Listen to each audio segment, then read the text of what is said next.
Welcome, everybody. Another episode of Main Street to Millionaires. As usual, my name is Eric Richards. Unfortunately, today, my better half, Jess, is far too busy to join us, but do not distress. Do not feel bad. We have a incredible guest to fill her role and fill her place. I would like to introduce everybody to Ken Skadra. Is a gentleman that about a week ago I had the pleasure of meeting, went out to his property. We are actually under contract for us to purchase your property in order to move forward. And through our multiple conversations and everything like that, you kind of gave me a little bit of a background on, what you've done and your life and where you've come from in order to get to where we are now and being able to purchase your property. And I knew after our conversations that I just had to have you in here. I would love for you to kind of pull back the curtain, let us know a little bit about you, where you've come from, and what led you to where we are in the studio today. Okay. Well, we have to go back a lot of years, prehistoric maybe. I'm not sure, but um, I was born in Cleveland, the suburbs east side of Cleveland, and went to school there, all that kind of thing. But then I had to get out, Okay. and so I went to University of Dayton and graduated in 1970. And of all things, I had a political science degree. Well, you can't do much with a political science degree except maybe go to law school. And I had had my fill of school way over my head. So, I had all kind of guilt for my parents paying my tuition and all of that. I just needed to get to work. I do something, okay? And so I bandied about trying to find something. And thanks to my now deceased wife, when we were dating before we were married, she said she was from Lorain, Ohio, which is the far. How we met is a whole different story. But she was from the far west side of Cleveland, western part of Cleveland, Yeah. and I was far eastern. And we just happened to meet in one class we took.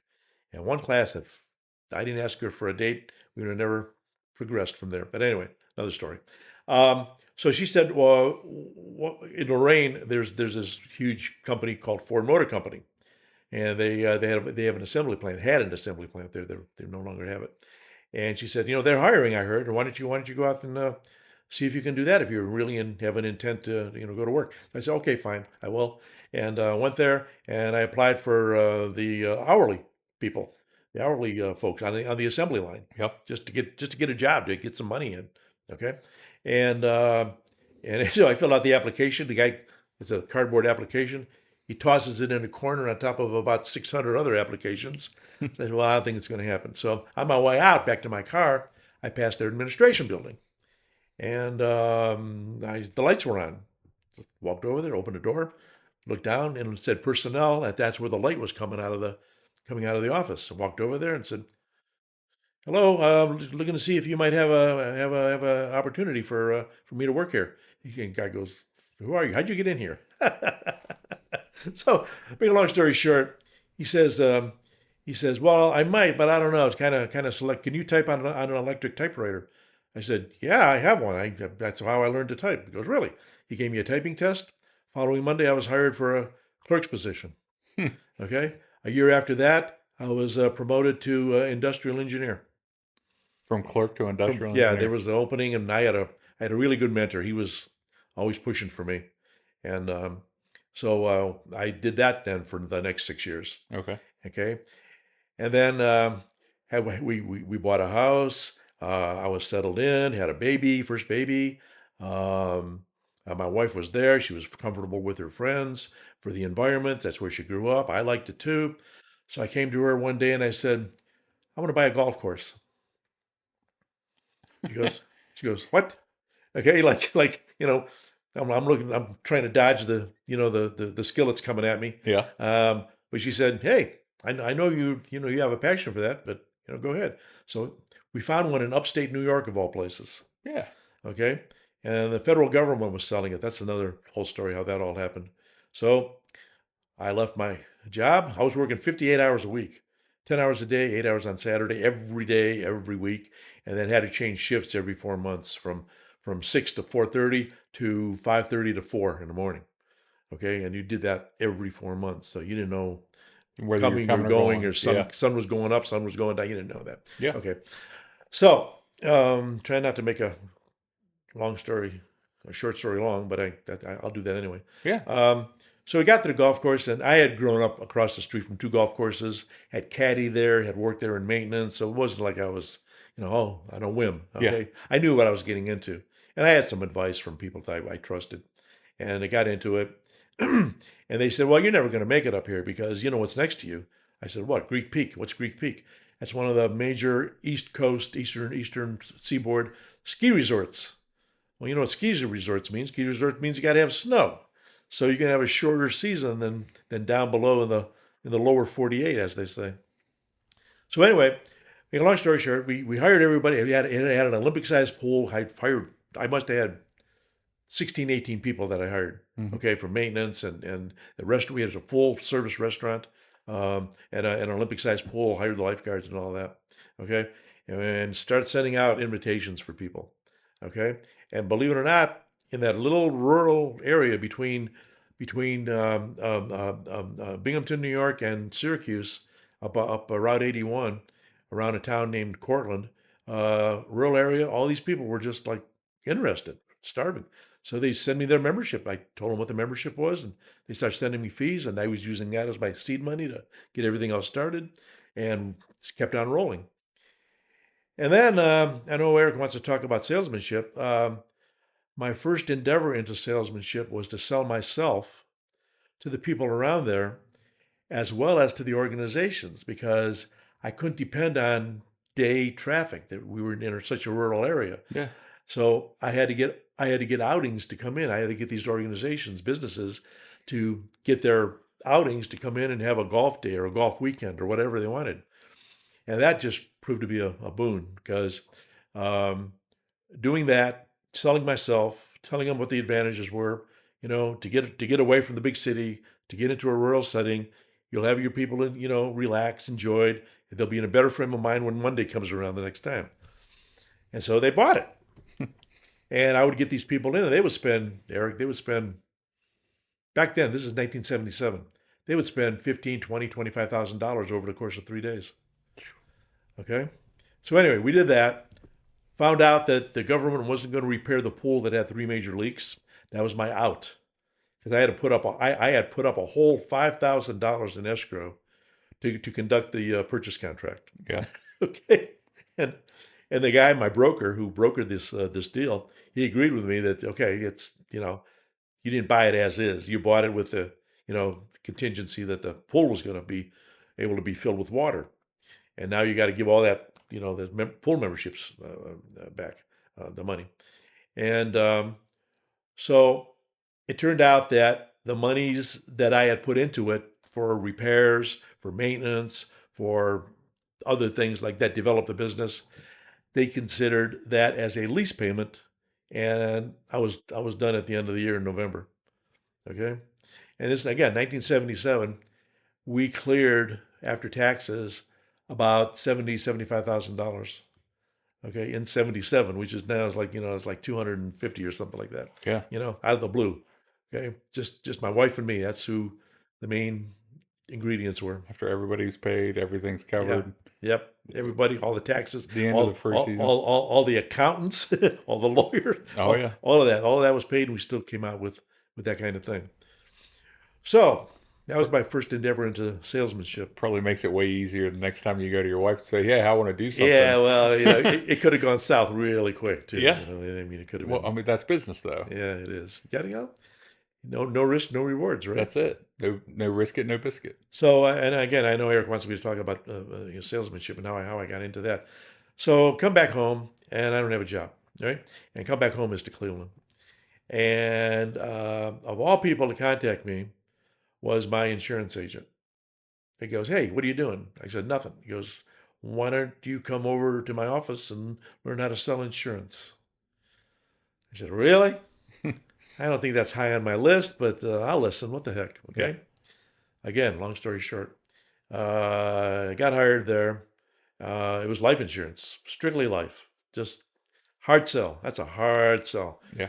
You got to back up the hearse into everybody's living room when you're talking to them. Tell everybody how they're going to die, Oh yeah, and and when they're going to die. when they're going to Yeah, die, and how like you were I their know. savior when it Yeah, happens. yeah, like I know when you're going to die, right? Yeah, And I'm talking to these 20, 25-year-olds. They have no idea that they even want to go that yeah, direction. they're invincible. Oh, bulletproof. Yeah, So I get into that, and I'm doing that for maybe a few years, and I get recruited from a guy who wants to expand. He knows I'm in insurance, but wants to expand into life insurance. Not, I'm sorry, health insurance, and he is forming a new organization with Blue Cross Blue Shield of Cleveland.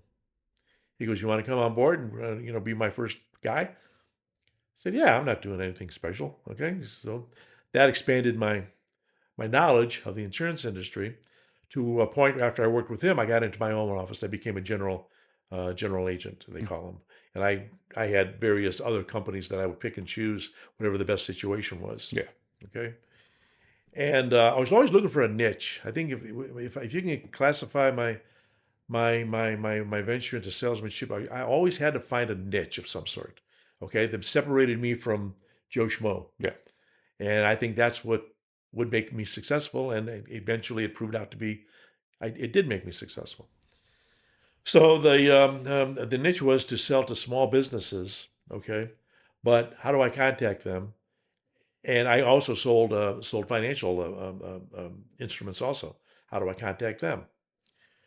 I had a friend whose father owned a bank in Wheeling. How I got to Wheeling is another story, but it's too long. We won't get into that. But the highlights were that we developed a sales piece that went inside their statements, their monthly statements, because there was no internet back then. You didn't Oh go on yeah, the internet and find out what your balance was in your bank. yeah. You got a Snail letter. mail. It's all snail mail. Yep. Yeah, And so we sent my little blurb in there about would you like to see this, that, or whatever, and got a tremendous response. I mean, more than I thought maybe I'd get 2%, 3%. It was more like 20%. And but that meant I had to go out and go talk to these people on an individual basis. yeah. And it worked. I did it, and um, it got to a point though. It just started becoming and if I have a failing in life, it's like I can't stand to be in a rut, and that's what it started to be because it was just like, okay, contact them, make an appointment, go them, sell them, go back, and then repeat, rinse and repeat over and over and over and over and over. Yeah. So I said, I don't know if I'm really want to continue this, even though we did find that niche I was looking for. So I get my poor wife. She just gets comfortable in me doing something. Bam, 180 degrees. We're going to turn something else. Okay. She was a saint. She is a saint. I know she is. I lost her last November. Eric knows, and that prompted when Eric or Andre called Eric's fellow there and said, "Are you interested in selling your house?" I wasn't, but I am now that my Yeah. wife has passed. I don't want to ramble around a 3,000 square foot house, and you know, I don't think that's a good thing for my future. So from insurance, I switched into advertising Okay. and found this organization that sold advertising for the publications for the annual publications that Major League Baseball put out, National Hockey League put out, and what was the other one? The PGA. Okay. And they would have these like annual, these glossy, high glossy type magazines, and then we would sell those things. And they were cheap. I think the minimum ad for like Major League Baseball was $35,000. This is 1990 something or other, or early 1990s. Okay, and which is a lot of money. So you got to talk to a lot of people because they have advertising budgets, but they don't necessarily have that for you. Yes. So you gotta convince them that they're going to be in front of so many people. I found out early on. I mean, early on when I was in insurance, that if you're not answering this question about every 15 to 20 seconds when you're talking to somebody face to face, then you're not going to probably get any kind of sale. And that sales and what they're asking themselves that you have to answer is, what's in it for me? Okay? Yeah, I'm giving you the opportunity to talk to me, me being talking to them as a salesperson, but I want to know what's in it for me because otherwise we got to, this Yeah. is going to be a short conversation. Yeah. There's got So to be a benefit. you got to have a benefit. Yeah. That's right. And, another thing I heard was sell the sizzle, don't sell the steak. But the steak's got to be there somewhere Oh because you yeah. got you got to have something solid. Without Okay, steak, they're not coming back to eat they're not again. coming back, and you're not coming back in. You're not going to have a second chance. 100%. So your first chance is your only chance, pretty much. So you have to answer that question. You have to what's in it for them, and it's got to be a benefit for them, and not so much for you. It's got to be a win-win because otherwise you shouldn't be there in the first place. Yes. But it's got to be more of a win for them than it is for you. 100%. And that's was my attitude. That was my philosophy for anything going forward. So did that, and to do that because I couldn't find a job in Cleveland or Wheeling. How we got to Wheeling is another Wheeling, West Virginia, is another whole other story. That had to do when I was still in insurance, and I was on the road a lot. I mean a lot. I'd leave on a Monday, and I'd be back on a Friday night or maybe a Saturday morning. Okay, and that just gets old when you have a young family, Oh yeah. and that just wore on me. So in my mind, I knew even no matter how successful I was going to be, I had to do something else. Otherwise, I'd never see my family. And so, um, where were we? We were doing advertising. Okay, but to get a permanent job, okay, and to get Eric was talking about the corporate world versus being an independent contractor. Um, I thought it was time to do that. I remembered Ford, that was a corporate world, and you didn't have to take your work home with you at night. You had your family to look at, to look forward to. Um, and I kind of said, well, maybe that's what I need to do at this stage of my life. So I got into what is now AT&T. At the time, I had to go to Georgia for this, Atlanta.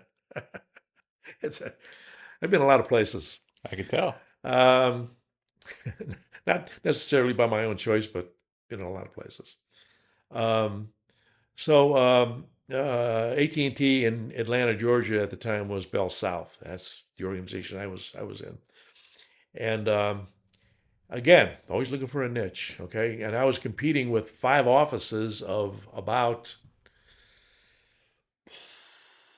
150 people each in each office that were doing the same thing I was doing. Yeah. And you had to like stand out, otherwise you were never going to get any kind of promotions or anything.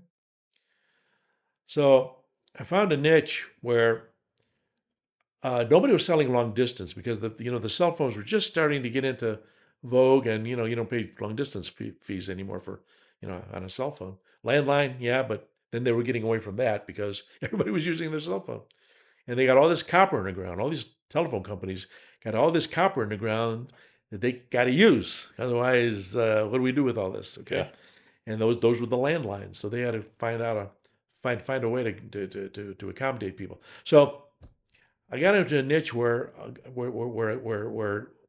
we were on quota system, and if you went 2 months in a row and didn't make your quota, hey, have a nice life. See you later. Okay, so that was a lot of pressure.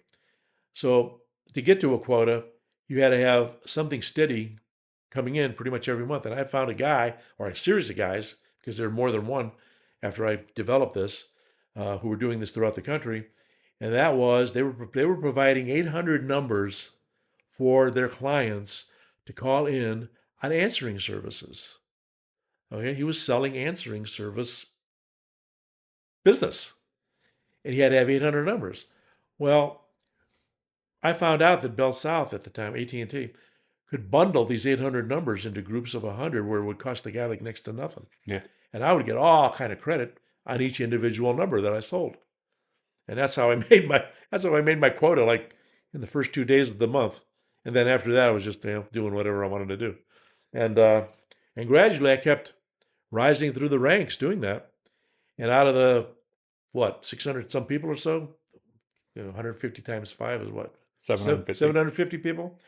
I was always in the top 5 after about the first year. And I Because you got a lot of found bonuses. found the niche that you I were found looking that for. niche. I found that niche I was looking for. Yeah. And that if there's a secret to sales, and that's got to be it, because you can work yourself in, to into the ground and not be successful. But if you have something in, what do they say, work smarter, not harder. Yeah. If you have something that you can rely on each and every month, and it's a benefit to whomever you're selling it to, then you're good to go.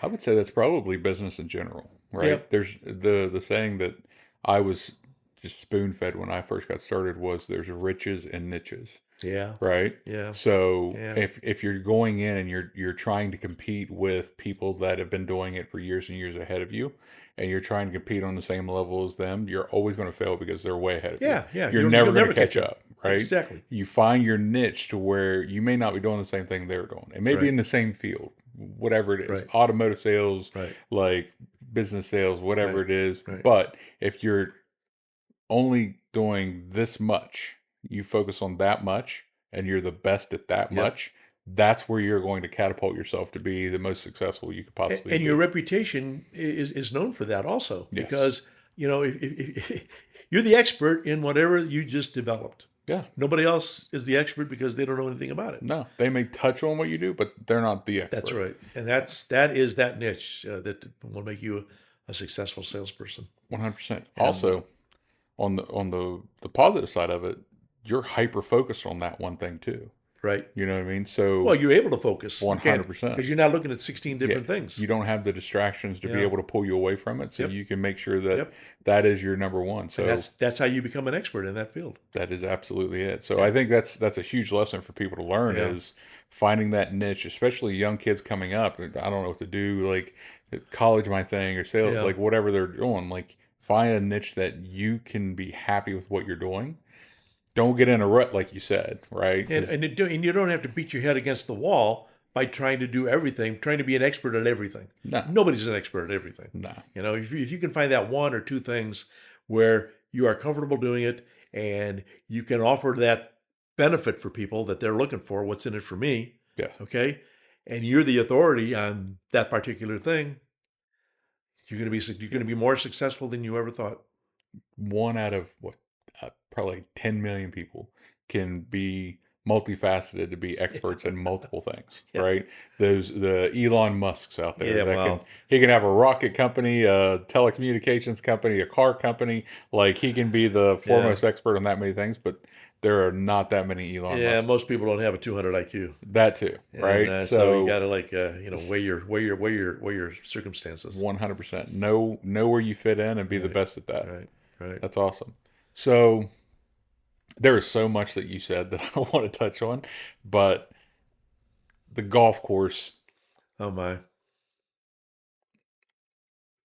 what made you deviate away from that? So the government gave you the out to where Yeah, after the season was over, yeah. you were done. Why didn't you take the 77,000, go find another golf course now that you have a year's experience and you knew all of the pitfalls and find Uh, something else? one word, or it's a plural word, even though it's one word.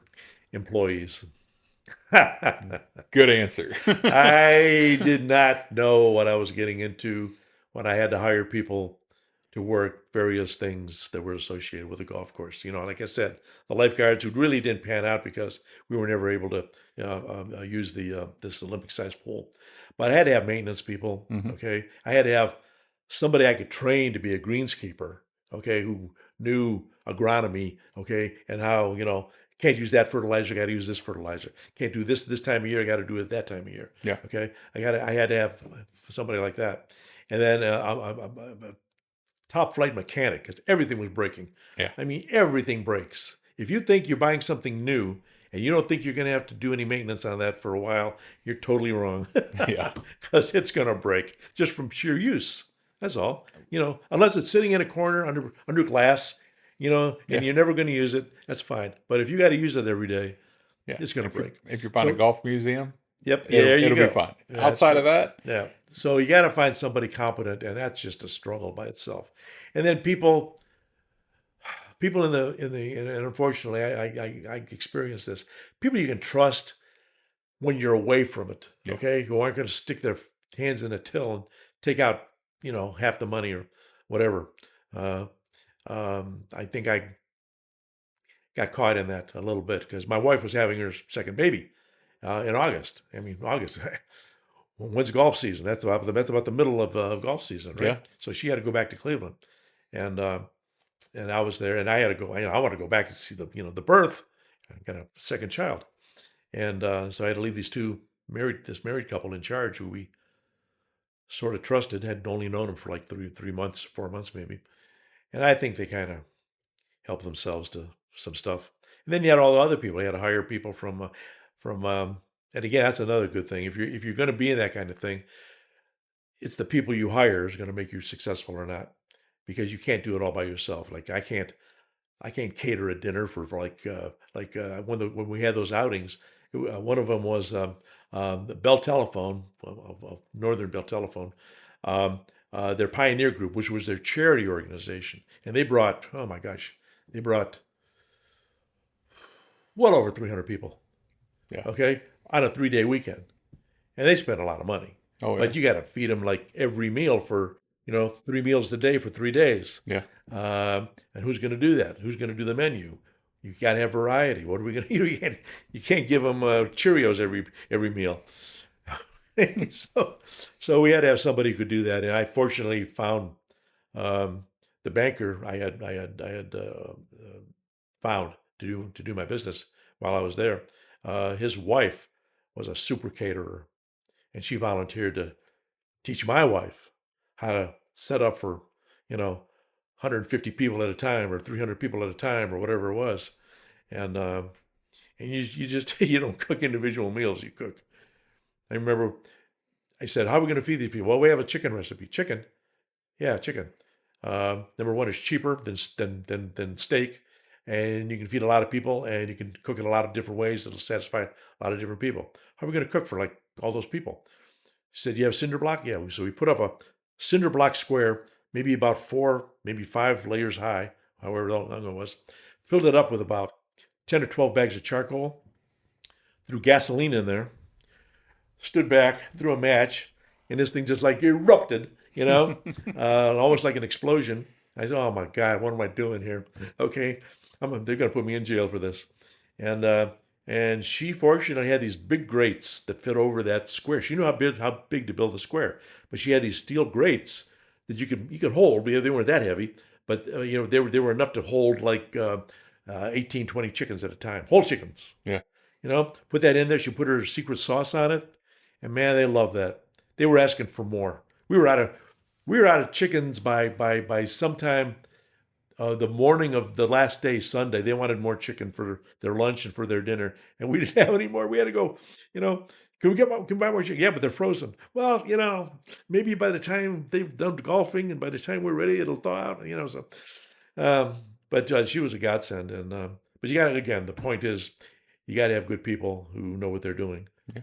and if you don't, you're just going to struggle for as long as it's going to take you to find those good people. Eh, Nothing will cost you more than a bad hire. Oh my. Like that's people getting started in business and getting up and running. Like that is probably the thing that we learn the fastest. Oh, Like I learned. it's great to fill a position, right? Whatever it is. Hey, I need this filled. I need this taken off my plate. And these, oh, you want to do it? Perfect. Here you go. Yeah, Right. And then 3 months later, you find I out that know. was the worst person in the I world for know. that. I know. Like the amount of time and money it costs you to replace that person. And then go back and double check everything to make sure that you weren't getting screwed over I the know. entire time. Like, And, yeah. and you can do your due diligence, but how much do you really know about that person? The cursory things. Oh, yeah. Is he a druggie? Is he a criminal? Does he have a record? That kind of type of thing. You might be able to check, but there's other things, other characteristics that you may never find out until it could be too late. You never know. Our hire process now, I think we do 4 interviews for people coming in. That's great. Yeah, And then the final interview is me. yeah, And it is all about culture. It's not even what you know or what you don't know or your yeah, background. yeah, Like, I am interested, can you fit the culture that we're building? yeah, Like, are you going to be able to fit in with everybody else that we're putting yeah, together? And are you the type of person that's willing to jump in and help, yeah, even if it's not your job? Like, hey, I finished my stuff. Can I do anything to help you? Yeah. right? Yeah. If that's your mentality and that's what you're coming in here with, you're gonna make it. Along those same lines, I'm sure you know about this, but it's finding out if that person realizes the opportunity that you're offering them. If they see it as an opportunity or a job. Big, Yes. big, big, big, big difference. So that's the other side of it. I don't want to hire somebody that just wants a job. Yep. I want to hire somebody that has ambition. They want better for themselves, Yep. because that's something that we can help them attain, right? You're going to come with us. I want you to be the most successful Yeah. you've ever thought about being.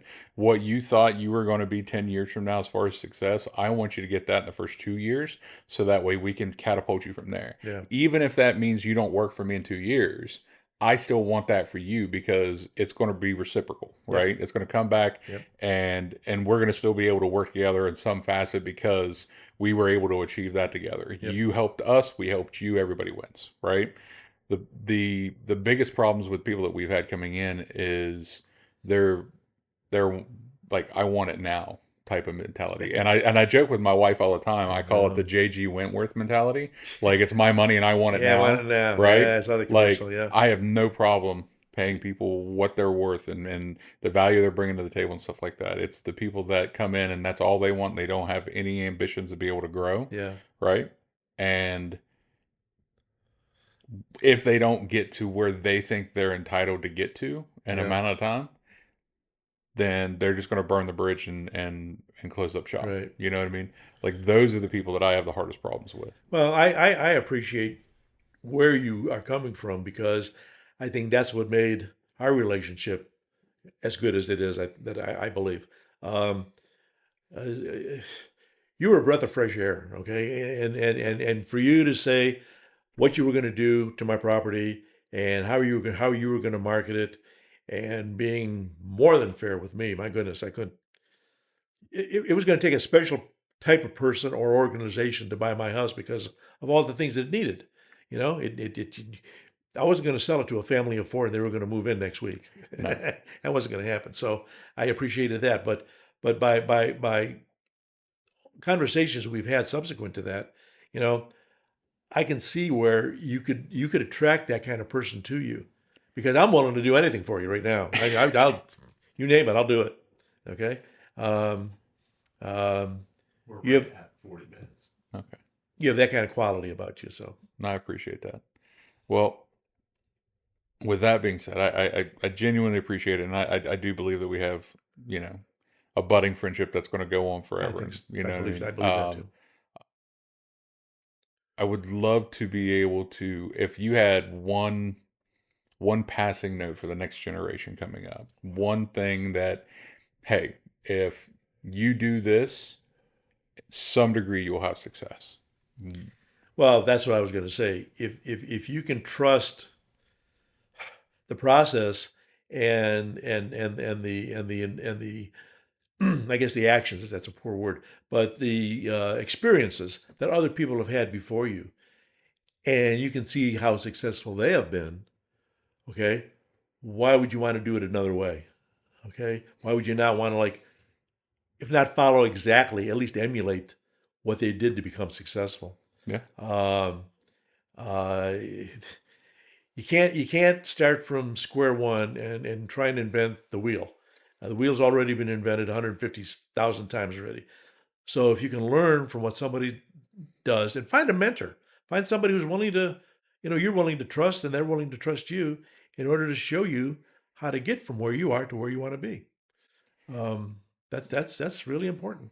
I Completely. had it in my life, and I'm sure Eric, you've had it in your I've life. had many mentors. And but you have to be honest with them. You just can't, and they can't see you as a way for you to go toward a dollar sign.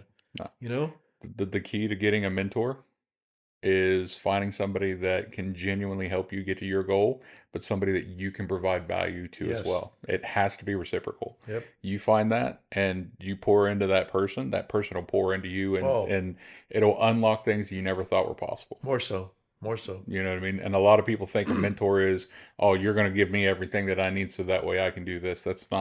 Yeah, They have no need to do that. again, that's a selfish attitude, and you got to get away from that. 100%. You got to be, you got to have respect for your fellow human being, and if you're going to just use them, and that's what we're talking about, if you're just looking for a dollar sign and you're going to use that person, you are going to fail so miserably. It's not even going to be, and you won't know what hit you. You won't know how it happened Yeah. because you can't change your attitude.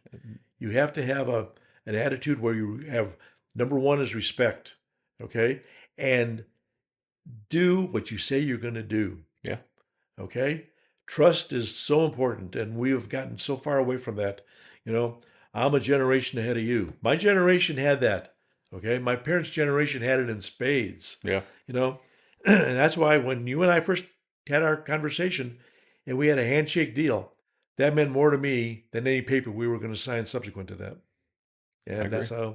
that's why, and that was refreshing because I hadn't encountered that before. Everything else was sign on the line. We're going to do this, escrow this, and do that, and I'm going to get 5 lawyers to look at this, and but that handshake meant more to me than I can even express anymore. I'll add to your statement. Do what you say you're going to do. If you can't, take accountability for it. Oh yeah, Right? oh yeah, You're not perfect. Everybody's starting off from scratch. Everybody's trying to figure out their way. yep. Especially if you're coming into a situation where you're trying to learn from a mentor, you're destined to mess up because you don't know You what you don't don't know. know, That's right? right. Take accountability of it. I messed this up. It won't happen again. I've learned from my mistake. This is what I'll do right the next time. And you take it and run with it. If you do that, you beat 99% of people out there right now. And if you think that way, if you have that kind of attitude, this isn't difficult. No. It's logical. Okay, and if you can accept that and let it happen, and not try and put something over on somebody else, okay, Yeah. that's going to be the road to success. Common sense isn't that common, Ken. Yeah, amen, amen, brother. Well, on that, I appreciate you coming in. I think we probably reached our time. I almost guarantee you that we're going to do this 2 or 3 more times because we haven't even scratched the surface of stuff that we can get done. I genuinely appreciate you coming in and spending time with us today. And I thought only my wife was interested in my life. Wow, who knew? Who Well, knew? you keep giving my wife clothes, she'll be interested in your life too. But Oh that's a whole my, nother story. We'll yeah, get we'll to talk that. about that another time. But I appreciate you coming in for Main Street to Oh, my Millionaires. pleasure, my Eric Richards, pleasure. Ken Skadra. Anytime you want me, I'll be here. Awesome. I love it. Thank you. See you next time.